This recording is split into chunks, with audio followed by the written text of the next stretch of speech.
nikmat sehat dan waktu luang adalah dua nikmat yang kebanyakan dari manusia mereka lari dari dua nikmat tersebut.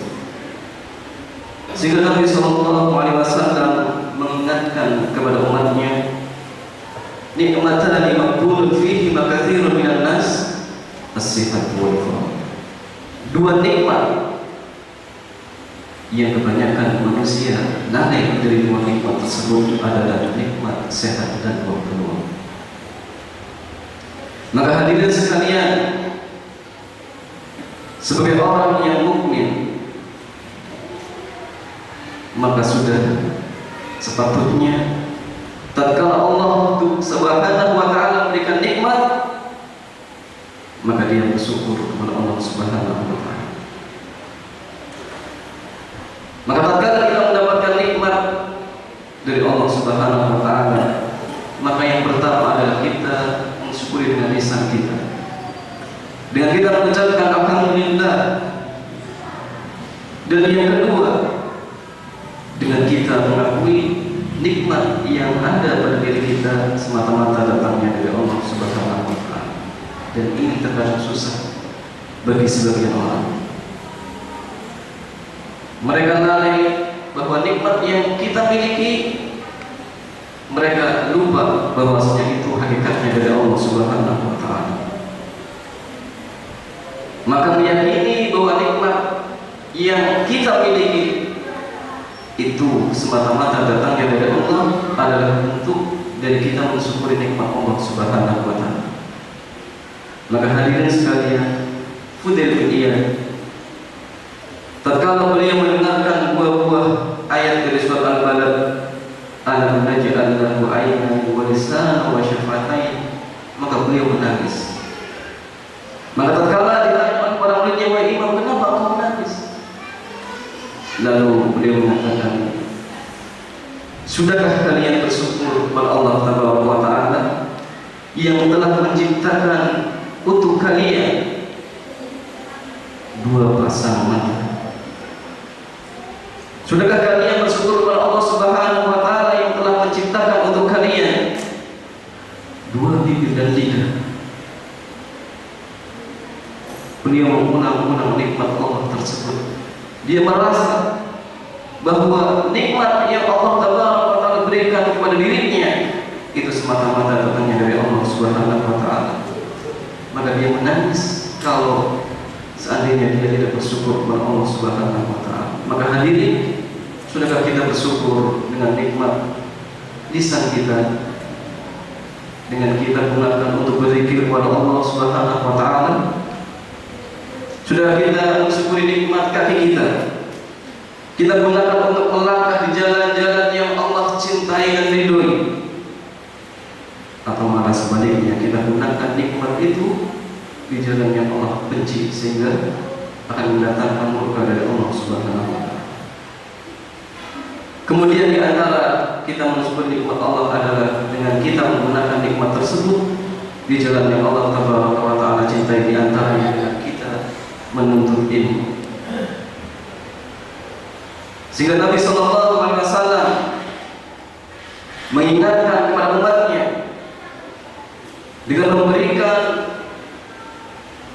keutamaan bagi orang-orang yang menuntut ilmu. Beliau mengabarkan, "Man salaka tariqan yaltamisu fihi ilman sahalallahu lahu bihi tariqan ilal jannah." Barang siapa yang dia menempuh jalan, kata Rasul Sallallahu Alaihi Wasallam, yang menempuh jalan untuk mencari ilmu, maka Allah Taala akan mudahkan jalannya masuk surga. Jalannya orang akan dimudahkan oleh Allah Taala untuk masuk surga. Ini memiliki dua makna. Makna yang pertama adalah orang-orang yang dia mencari ilmu semata-mata mengharapkan wajah Allah Subhanahu wa taala. Dia berniat untuk mengamalkannya, maka orang yang semacam ini akan dimudahkan jalannya oleh Allah Subhanahu wa taala. Dan makna yang kedua adalah orang-orang akan dimudahkan oleh Allah Subhanahu wa taala tatkala mereka melewati sirat yang di bawahnya adalah neraka. Maka orang-orang yang menempuh jalan untuk menuntut ilmu, maka Allah Subhanahu wa taala memudahkan. Di antara salah satu penafsiran adalah tatkala mereka melewati sirat, yang dikhabarkan dalam sebuah hadis, Imam Nawawi menjelaskan ada 3 golongan yang akan melewati sirat. Golongan yang pertama adalah orang yang selamat, yang dikhabarkan dalam hadis tersebut bahwasanya ada di antara orang-orang yang melewati sirat yang mereka melewati seperti kilat, seperti angin, seperti kuda yang berlari, dan seperti orang yang naik kendaraan. Maka Imam Nawawi menjelaskan tentang hadis ini, di antara 3 golongan yang akan melewati sirat, yang pertama adalah golongan yang selamat melewati sirat tanpa dia terkena dari besi-besi kail yang akan melukai orang-orang yang melewati sirat tersebut.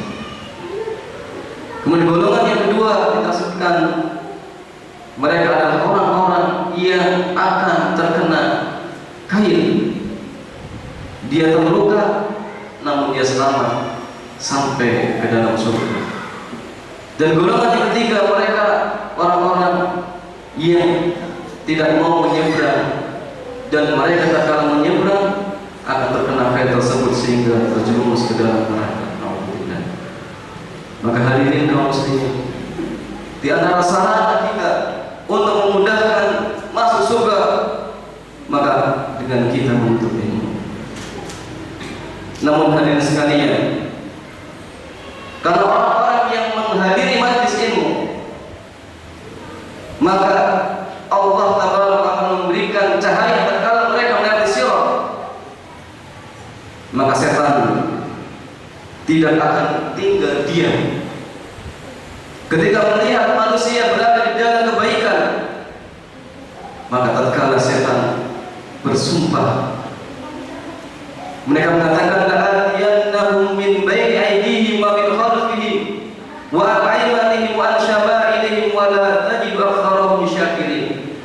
Tatkala mereka mengatakan, tatkala setan mengatakan, sungguh aku akan mendatangi mereka manusia dari depan mereka, belakang mereka, kanan mereka, kiri mereka, sehingga engkau tidak mendapati dari mereka kebanyakannya tidak bersyukur kepada Allah Subhanahu wa taala.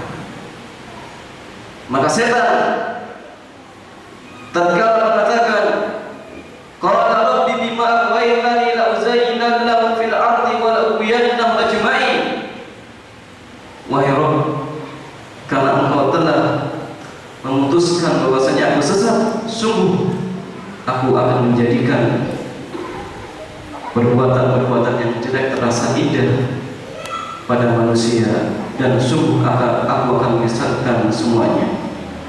Maka setan akan berusaha memalingkan manusia dari jalan menuntut ilmu. Bahkan dikatakan setan memiliki 99 untuk menyesatkan manusia. Dan tatkala setan akan menjerumuskan manusia, maka ingat, setan memiliki banyak cara. Al-Imam Ibnu Qayyim Al-Jauziyah menyebutkan di dalam kitabnya Bada'iul Fawaid, tatkala setan ingin menjerumuskan manusia, menyesatkan manusia, maka beliau menyebutkan 6 cara setan menjerumuskan manusia di jalan kebenaran. Ibnu Qayyim menjelaskan cara yang pertama setan untuk menyesatkan manusia dari jalan kebaikan, maka setan akan menjerumuskan manusia ke dalam kesyirikan. Setan akan menghiasi dengan perbuatan-perbuatan syirik sehingga mereka tidak sadar bahwa yang mereka lakukan adalah bentuk kesyirikan kepada Allah Subhanahu wa taala. Dan ini banyak kita saksikan di zaman kita sekarang. Banyak mereka menganggap perbuatan syirik sebagai tauhid. Nauzubillah. Dan tatkala seorang hamba dibandingkan oleh iblis untuk melakukan dosa syirik dan dia bisa terhindar dari dosa syirik, maka ingat, setan tidak akan tinggal diam mencari jalan yang lain. Dengan apa? Setan akan menjerumuskan manusia ke dalam kebid'ahan. Setan akan membiasai perbuatan-perbuatan yang bid'ah dianggap sunnah, bahkan sunnah dianggap sebaliknya. Dan Ibnu Qayyim menjelaskan cara yang ketiga, tatkala mereka juga tahan dengan kebid'ahan karena mereka sering mengkaji tentang ilmu-ilmu syar'i, tentang sunnah-sunnah Nabi dan paham dengan sunnah-sunnah Nabi, maka setan tidak akan tinggal diam mencari cara yang ketiga, yaitu mereka akan dijerumuskan ke dalam dosa-dosa besar. Manusia pada zaman kita banyak melakukan dosa besar, ternyata mereka anggap dosa yang sepele. Dan yang keempat, tatkala mereka mampu menghindari dosa-dosa besar, maka setan masih berusaha untuk memalingkan manusia dari jalan kebaikan. Maka setan akan memalingkan manusia untuk menyibukkan dirinya melakukan perbuatan-perbuatan yang mubah, banyak ngobrol, banyak bergadang, yang akhirnya mereka lalai dengan amal-amal kebaikan, dengan amal-amal ibadah. Dan tatkala manusia pun bisa tahan dengan cara yang kelima, setan masih memiliki cara yang lainnya, yaitu dengan menjerumuskan manusia untuk melakukan perkara-perkara yang mafdul daripada perkara-perkara yang afdol. Mereka akan sibuk melakukan amalan-amalan yang itu bukan amalan yang afdol. Sebagai contoh, tatkala antara adzan dan iqamah adalah yang afdol berdoa kepada Allah dan sholat 2 rakaat. Tapi ternyata ada di antara kita mereka tidak sadar, malah melakukan amalan-amalan yang lain yang itu bukan afdol tapi mafdul. Dan inilah cara setan untuk memalingkan manusia dari jalan kebaikan. Alhamdulillah. Oleh karena itulah hadirin kaum muslimin, Bapak Ibu sekalian dirahmati Allah Subhanahu wa taala, agar kita bisa mengetahui pintu-pintu jerat setan untuk menjerumuskan manusia adalah dengan kita menuntut ilmu. Karena dengan menuntut ilmu, seseorang bisa mengetahui mana jalan yang hak dan mana yang batil. Oleh karena itulah hadirin, pada kesempatan malam hari ini sedikit kita akan membahas tafsir dari Bismillahirrahmanirrahim. Hadirin Bapak Ibu sekalian dirahmati Allah Subhanahu wa taala, Bismillahirrahmanirrahim. Para ulama khilaf tentang apakah bismillah itu merupakan ayat yang terpisah atau merupakan bagian dari sebuah surat. Kalau Bismillahirrahmanirrahim merupakan bagian dari surat,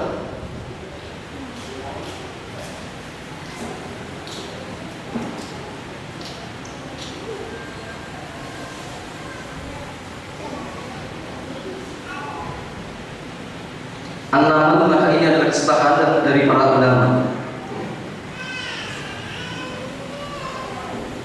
Di dalam ayat innahu min Sulaiman wa innahu bismillahirrahmanirrahim, ini sepakat para ulama mengatakan bismillah bagian dari surat An-Naml.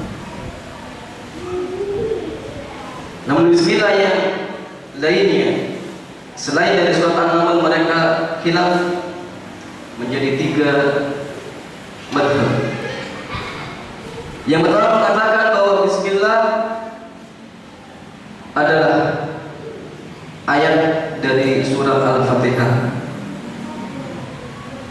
dan bagian dari ayat surat-surat yang lainnya kecuali surat Al-Baqarah atau surat At-Taubah. Karena surat At-Taubah tidak diawali dengan Bismillahirrahmanirrahim. Di sini ada dua pendapat. Apa sebab? Di dalam surat At-Taubah tidak diawali dengan Bismillahirrahmanirrahim. Syekh Muhammad Shalih Al-Utsaimin menjelaskan di antara sebab di dalam surat At-Taubah tidak ditulis dengan Bismillahirrahmanirrahim. Beliau mengatakan sebab pertama karena Allah Subhanahu wa taala tidak menurunkan kepada Nabi sallallahu alaihi wasallam di antara surat At-Taubah dan surat Al-Anfal. Saya dicek. Itu alasan yang pertama. Karena Allah Taala tidak menurunkan Bismillah di awal surat At-Taubah, maka Nabi dan para sahabat pun tidak membaca. Ini alasan yang pertama. Alasan yang kedua, ada yang mengatakan karena surat At-Taubah diturunkan untuk pedang memerangi orang-orang kafir. Namun pendapat ini dilemahkan oleh Syekh Muhammad bin Shalih Al-Utsaimin. Beliau menguatkan pendapat yang pertama karena Allah Taala tidak menurunkan kepada Nabi sallallahu alaihi wasallam di dalam surat At-Taubah. Pendapat yang pertama mengatakan Bismillah adalah bagian dari Al-Fatihah dan bagian dari surat yang lainnya. Kemudian pendapat yang kedua mengatakan Bismillah adalah ayat yang tersendiri, terpisah, yang diturunkan untuk tabarruk wal fasl baina suwar, dan untuk memisahkan antara satu surat dengan surat yang lainnya. Dan pendapat yang kedua ini, ikhwan sekalian, ada perbedaan pendapat. Apakah ketika di dalam sholat dikeraskan atau dipelankan? Mazhab Syafi'i rahimahullah taala mengatakan bacaan Bismillah adalah dikeraskan. Sedangkan mazhab Ahmad bin Hanbal mengatakan disirkan. Masing-masing mempunyai dalil. Intinya dibaca ketika melakukan sholat. Namun Ibnu Qayyim al-Jauziyah beliau menjamak antara dua pendapat tersebut. Yang afdal kata beliau kadang-kadang dikeraskan dan kadang-kadang dijaharkan. Tapi Nabi SAW lebih banyak mensirkan atau membenarkan kata beliau. Kemudian pendapat yang ketiga tentang Bismillah, bahwasanya Bismillah adalah satu ayat, bukan satu ayat dari Al-Fatihah dan bukan ayat dari surat yang lainnya. Dan dikatakan ini adalah pendapat yang tidak kuat. Dan pendapat yang ketiga ini karena mereka mengatakan Bismillah bukan dari surat Al-Fatihah dan bukan dari surat-surat yang lainnya, maka mereka mengatakan makruh ketika sholat membaca Bismillahirrahmanirrahim. Dan ini pendapatnya tidak kuat. Namun yang kuat adalah pendapat yang mengatakan Bismillah adalah surat yang terpisah yang diletakkan di awal setiap surat dan dibaca ketika sholat. Namun ada khilaf antara mazhab Syafi'i dan Hambali apakah dikeraskan atau tidak, maka intinya dibaca. Seperti Ibnu Qayyim menjawab antara dua pendapat, kadang-kadang dipelankan, banyak dipelankan dan kadang-kadang dijaharkan. Kemudian hadirin sekalian, Bapak Ibu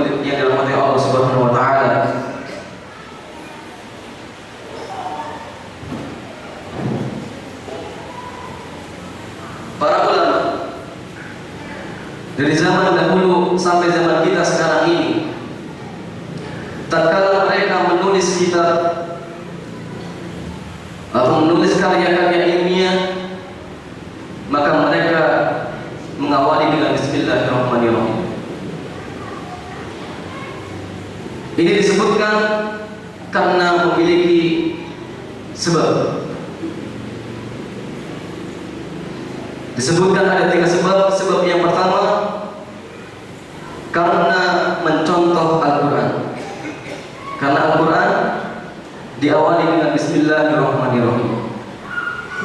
Sebab yang kedua, karena mengikuti Nabi SAW. Karena Nabi SAW tatkala menulis surat yang disampaikan kepada raja-raja untuk masuk Islam, maka Nabi SAW mengawalinya dengan Bismillahirrahmanirrahim.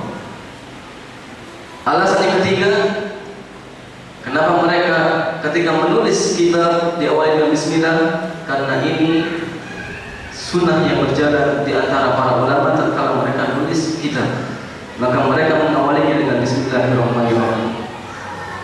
Adapun hadirin kaum muslimin, tentang hadis yang mengatakan kullu amrin dhi balin la yubtada'u bi Bismillahirrahmanirrahim fa huwa aqta', maka ini didhaifkan oleh sebagian ulama. Seperti Syalbani rahimahullah taala mendhaifkan hadis ini dalam kitab Tasawwur Irwaul Ghalib. Nah, intinya membaca Bismillahirrahmanirrahim tatkala menulis kitab atau melakukan aktivitas yang lain ada dasarnya. Bahkan dikatakan di antara tujuan menulis dengan mengawali Bismillahirrahmanirrahim, atau ketika kita melakukan suatu aktivitas mengawali dengan Bismillahirrahmanirrahim, ini ada 2 tujuan. Yang pertama, al-isti'anah, meminta tolong kepada Allah Subhanahu wa taala agar perbuatan yang akan kita lakukan ditolong oleh Allah Subhanahu wa taala. Kemudian di antara tujuan yang kedua adalah tabarruk, meminta berkah agar aktivitas yang akan kita lakukan itu akan berkahi oleh Allah Subhanahu wa taala. Karena Bapak Ibu sekalian, sesuatu yang berkah itu beda dengan sesuatu yang tidak berkah. Sebagai contoh, kita ambil 2 gelas. Satu gelas kita tuangkan air zam-zam, satu gelas kita tuangkan air dari sini. Sama, zatnya sama, namun ternyata nilai kebaikannya lebih daripada air yang biasanya. Air zam-zam memiliki kebaikan yang lebih. Kenapa? Karena air zam-zam memiliki barokah. Terkadang umur seseorang sama-sama 40 tahun, tapi satunya kadang-kadang sudah hafal Al-Quran, satunya kadang-kadang membaca Al-Quran belum bisa sama sekali. Sama umurnya, tapi dari keberkahan beda. Imam Nawawi rahimahullah ta'ala berapa umurnya? 40 tahun, meninggal 40 tahun. Tetapi tatkala kita melihat bagaimana karangan-karangan Imam Nawawi, kita akan terasa heran karena umur beliau adalah umur yang berkah. Maka berkah adalah ziyadatul khair, bertambahnya kebaikan. Maka hadirin Bapak Ibu sekalian yang dirahmati Allah Subhanahu wa taala, di antara tujuan kita ketika mengawali aktivitas kita dengan mengucapkan bismillah adalah untuk mencari berkah dari Allah Subhanahu wa taala. Kemudian hadirin yang dirahmati Allah Subhanahu wa taala, tatkala kita melihat pada kalimat Bismillahirrahmanirrahim,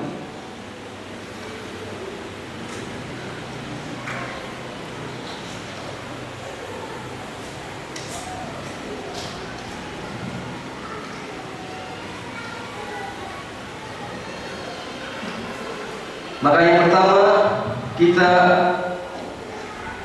akan mendapati dalam kalimat Bismillahirrahmanirrahim ada huruf ba. Kita akan perinci maknanya. Huruf ba dijelaskan oleh para ulama memiliki banyak makna. Makna yang pertama, al-isti'anah, artinya untuk meminta pertolongan. Seperti kita mengatakan qata'tu bis-sayf, saya memotong, qata'tu ar-rusa bis-sayf, saya memotong roti dengan meminta bantuan pisau, dengan bantuan pisau. Itu yang pertama, maknanya isti'anah. Sehingga ketika kita mengucapkan bismillah, berarti artinya kita meminta tolong kepada Allah Subhanahu wa taala. Yang kedua, maknanya ilsaq. Ilsaq itu menempel. Seperti kalimat marartu bizaid, yang lewat di Zaid sedikit menempel. Yang ketiga, huruf ba maknanya musahabah, untuk menyertai. Yang keempat, huruf ba artinya ta'diyah, muta'addi. Kalau kita belajar bahasa Arab, ada istilah fi'il lazim dan fi'il muta'addi. Yang kelima, artinya taukid, untuk menekankan. Dan di dalam bismillahirrahmanirrahim, para ulama ada dua pendapat. Apakah makna ba pada kalimat bismillahirrahmanirrahim? Yang pertama mengatakan ba pada bismillahirrahmanirrahim adalah ba isti'anah. Artinya tatkala kita mengucapkan bismillahirrahmanirrahim, maksud kita adalah minta tolong kepada Allah Subhanahu wa taala. Dan ini yang rajih, yang kuat. Yang kedua mengatakan ba di situ adalah musahabah, menyertai. Dan ini yang dipegang oleh Zamakhsyari, seorang ulama dari kalangan Mu'tazilah. Mereka mengatakan ba pada kalimat bismillahirrahmanirrahim adalah ba musahabah. Kenapa dia mengatakan ba di dalam bismillah adalah musahabah? Karena di antara akidah Mu'tazilah meyakini bahwasannya perbuatan hamba adalah hamba sendiri yang menciptakan. Maka tidak ada artinya tatkala mengatakan ba di situ adalah isti'anah. Buat apa dia minta tolong pada Allah Subhanahu wa taala sedangkan hamba sendiri yang menciptakan perbuatannya? Maka hadirin sekalian, hati-hati. Kadang-kadang ada seseorang yang pemikirannya mungkin menyimpang, kadang-kadang berpengaruh ketika menerjemahkan atau mengartikan sebuah ayat Al-Quran. Kemudian hadirin sekalian rahimani wa rahimakumullah. Kemudian kalimat yang selanjutnya kita lihat kata ism. Al-ismu dalam bahasa Arab memiliki dua makna. Yang pertama, al-ismu berasal dari kata as-sum yang artinya tinggi. Yang kedua, al-ism yang maknanya al-wasf, artinya alamah, tanda. Jadi orang yang memiliki nama itu tanda buat dirinya. Maka ism atau ismu itu memiliki dua makna, bisa maknanya tinggi atau maknanya tanda. Dan kata isim ini tatkala kita membaca bismillahirrahmanirrahim disandarkan kepada kalimat Allah, dan kalimat Allah adalah ma'rifat. Dan di dalam kaidah setiap isim yang nakirah, yang maknanya umum, disandarkan kepada kalimat yang ma'rifat, maka berfaedah umum. Sehingga isim di sini maknanya umum. Maka tatkala kita menerjemahkan bismillahirrahmanirrahim, kita mengatakan dengan seluruh nama Allah Subhanahu wa taala, karena umum. Nama Allah itu banyak. Seluruh nama Allah Subhanahu wa taala kita meminta tolong dengan kita bertawasul dengan seluruh nama Allah Subhanahu wa taala.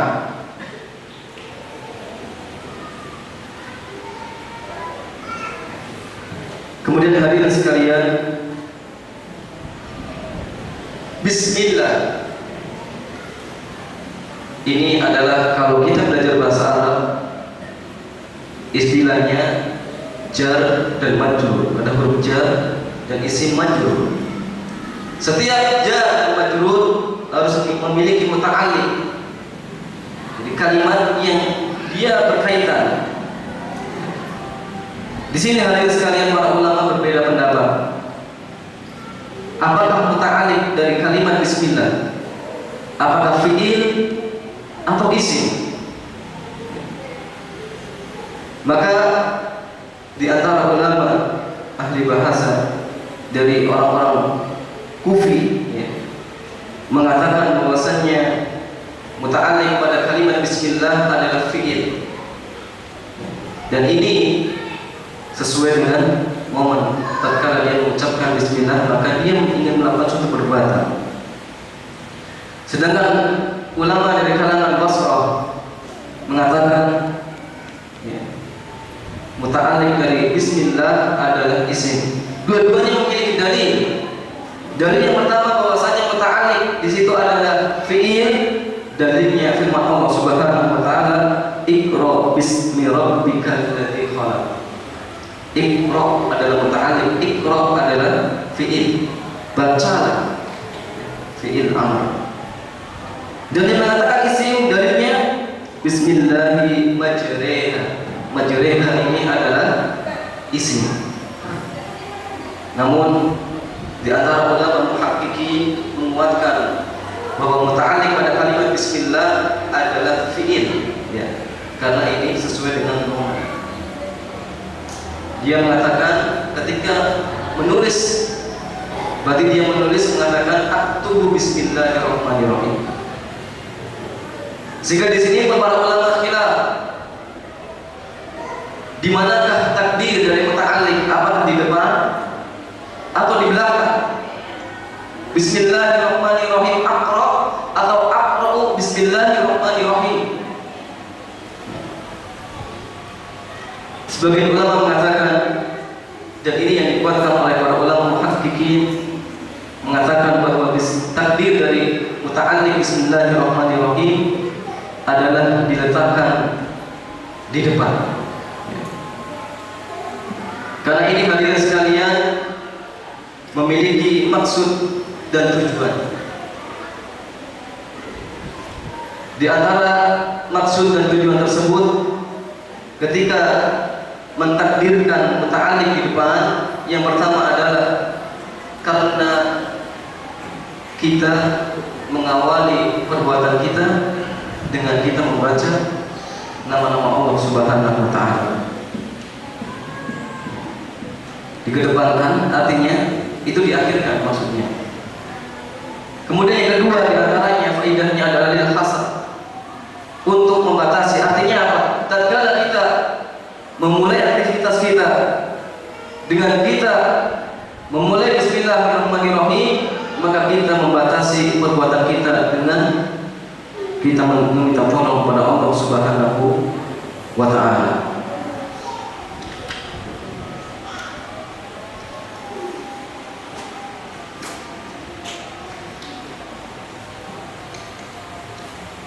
Bisa dulu.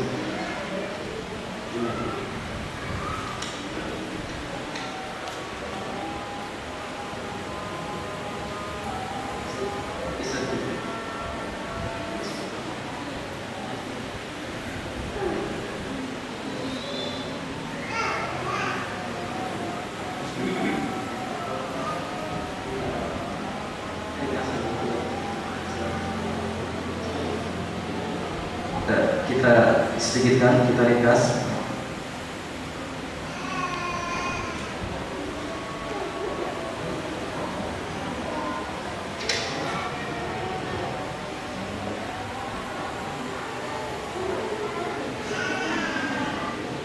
Tadi yang muta'alliqnya maksudnya diakhirkan, ya. Diakhirkan, faedahnya ada dua. Yang pertama karena memulai dengan nama Allah, yang kedua hasar. Hasar itu pengkhususan. Artinya tatkala kita memulai dengan bismillah, kita membatasi perbuatan kita dengan meminta tolong kepada Allah Subhanahu wa taala, seperti kita mengucapkan kalimat iyyaka na'budu, iyyaka yang harusnya di akhir tapi didepankan. Ini berfaedah hasan, membatasi bahwasanya hanya Allah Subhanahu wa taala yang diibadahi. Kemudian hadirin sekalian, kita masuk kalimat Allah Subhanahu wa taala. Kalimat Allah Subhanahu wa taala adalah ismun khas lillahi Subhanahu wa taala. Nama yang khusus bagi Allah Subhanahu wa taala. Sehingga sebagian ulama ada yang mengkafirkan seseorang yang menjadikan nama Allah untuk anaknya. Sehingga hadirin sekalian, nama Allah itu khusus ya, bagi Allah Subhanahu wa taala, sehingga tidak boleh seseorang mengambil nama Allah untuk dijadikan nama bagi anaknya ataupun untuk yang lainnya. Dan nama Allah Subhanahu wa taala dikenal dengan lafzul jalalah. Namun hadirin sekalian, di sini ada pertanyaan. Lafaz Allah itu mustaq atau jami'? Mustaq itu dalam bahasa Arab memiliki akar kata. Kalau jami' tidak memiliki akar kata. Al-Imam Ibnu Qayyim Al-Jauziyah menyebutkan bahwa kalimat Allah adalah mustaq, memiliki akar kata yang berasal dari ilah. Namun yang menjadi pertanyaan kita, kok bisa menjadi Allah, dari mana? Maka kalimat ilah berubah menjadi Allah dalam kaidah. Kalau kita membaca kalimat an-nas yang artinya manusia, itu aslinya unasun. Dan kalimat unasun jadi an-nasu, hamzah pada unasun dihilangkan, kemudian ditambahkan alif lam menjadi an-nasu. Begitu pula pada kalimat ilahu, aslinya ilahu, hamzah awal dihilangkan, dimasukkan alif lam ma'rifat menjadi Allah. Dan itu yang dibuatkan oleh Syekh Al-Imam Ibnu Qayyim Al-Jauziyah, bahwasanya kalimat Allah adalah mustaq. Kemudian hadirin sekalian, kita masuk kalimat Ar-Rahmanir Rahim. Kalimat Ar-Rahmanir Rahim kalau kita terjemahkan artinya Maha Pemurah atau Maha Pengasih, maka ini maknanya sama. Namun Bismillahirrahmanirrahim memiliki 3 perbedaan. Perbedaan yang pertama, kalimat Ar-Rahman jumlah hurufnya lebih banyak daripada Ar-Rahim. Tatkala kita menghitung Ar-Rahman atau Rahman dan Rahim, Rahman itu 5 huruf, Rahim itu 4 huruf. Karena Rahman banyak panjang. Dan dalam kaidah ziyadatul makna tadullu ala ziyadatil makna. Bertambahnya susunan pada sebuah kalimat itu menunjukkan bertambahnya makna. Seperti kalimat a'ana, menolong. Ketika ditambah isti'an atau ista'an, itu maknanya berubah menjadi meminta tolong.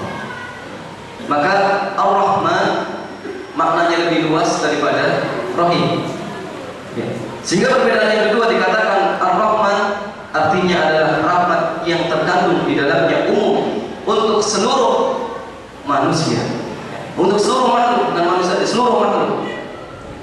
Sehingga kawan sekalian, jangan kita heran kok tatkala kita melihat kenapa orang-orang kafir mereka kadang-kadang lebih kaya dari kaum muslimin.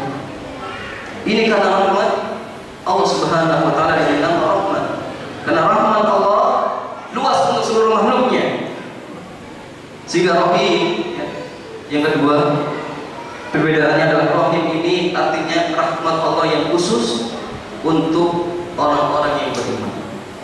Maka orang yang beriman tatkala diberikan rezeki oleh Allah Subhanahu wa taala atas dasar cinta. Sedangkan orang-orang kafir diberikan rezeki oleh Allah, dia atas dasar rahmat Allah yang luas, tapi bukan karena cinta Allah Subhanahu wa taala. Dan inilah yang ditafsirkan oleh Syekh Shalih Al-Fauzan rahimahullah taala. Kemudian di antara perbedaan yang ketiga, Ar-Rahman kaitannya dengan sifat dzatiyah Allah Subhanahu wa taala, dan Ar-Rahim kaitannya dengan sifat fi'liyah Allah Subhanahu wa taala, dan ini yang ditafsirkan oleh Ibnu Qayyim Al-Jauziyah. Sehingga hadirin Bapak Ibu sekalian yang Allah Subhanahu wa taala, tatkala kita menerjemahkan bahwa Ar-Rahman adalah rahmat Allah yang luas untuk seluruh makhluk, maka tatkala kita menerjemahkan Bismillahirrahmanirrahim dengan seluruh nama Allah Subhanahu wa taala yang rahmatnya luas untuk seluruh makhluk dan rahmatnya khusus untuk orang-orang yang beriman. Ini penerjemahan menurut Syekh Shalih Al-Fauzan. Sedangkan Ibnu Qayyim Al-Jauziyah ketika menerjemahkan, kita mengatakan dengan nama Allah, dengan seluruh nama Allah Subhanahu wa taala yang besar rahmatnya dan kasih sayang luas kasih sayangnya kepada orang-orang yang beriman. Ya. Maka hadirin sekalian, itulah ya sedikit dari tafsir Bismillahirrahmanirrahim. Sebenarnya masih panjang, cuma karena waktu membatasi kita, ya, sehingga kita cukupkan sampai di sini. Mudah-mudahan yang sedikit ini bisa berfaedah bagi kita sekalian.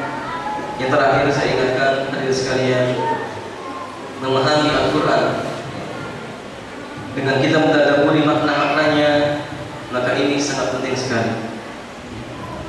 Karena terkadang banyak di antara kita setiap hari kadang-kadang mengucapkan Assalamualaikum, ternyata tidak memberikan asar sedikit pun pada diri kita. Kenapa? Karena tidak mengetahui maknanya. Sehingga mengetahui makna dari ayat Allah Subhanahu wa taala sangat besar faedahnya bagi kita sekalian.